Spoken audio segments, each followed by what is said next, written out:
I want to flick to a different subject for a moment. The News Corp Defending Australia Summit heard that there's around 1,200 Chinese spies in Australia.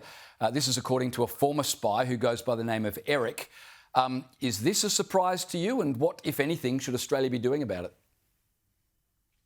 I don't know whether those specific numbers are correct, but Eric has been profiled in the media as a credible former Chinese spy who has defected and is seeking to stay in Australia. So I think we need to take his warnings very seriously. It is a further reminder of what we have heard from our intelligence agencies for some years, which is that espionage and foreign interference is our number one national security threat.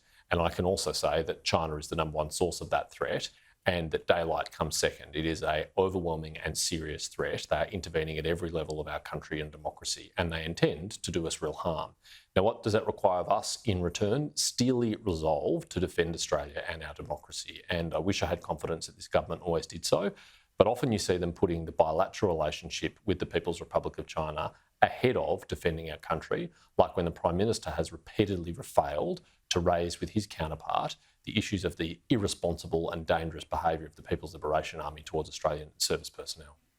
Mike Burgess, the head of ASIO, reported that I think back in 2018 we had at least one federal politician compromised by Chinese spy agencies.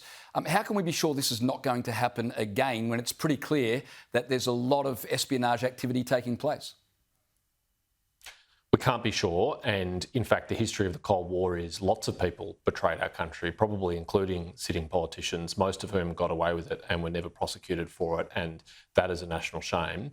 What can we do now? Well, we need to make sure our intelligence agencies have the powers and the resources they need to defend our country against this very serious threat. We also need political leadership. We need the Prime Minister and the Foreign Minister and the Defence Minister to stand up for our country and our interests, and not to treat the bilateral relationship with China as an end in itself. Bilateral relationships are a means to the end, and the end is securing Australia's national interest. And unfortunately, we've seen in this government too often, they compromise our national interest in the pursuit of a bilateral relationship with China. And in this strategic environment and with the malign intent of this Chinese government, that is a very dangerous thing to do. Just very quickly before we finish, political staffers, obviously I imagine there'd be police checks done when politicians are employing staffers, but is there anything relating to national security? No, there are no checks done, not even police checks for many political staff employed in this building. Certainly no security checks at all. It's not even an option if you are not a minister, if you are a backbencher or a oppositional crossbencher, to have your staff cleared. I think that is a reckless and dangerous oversight, and I've been calling it to be rectified for some time.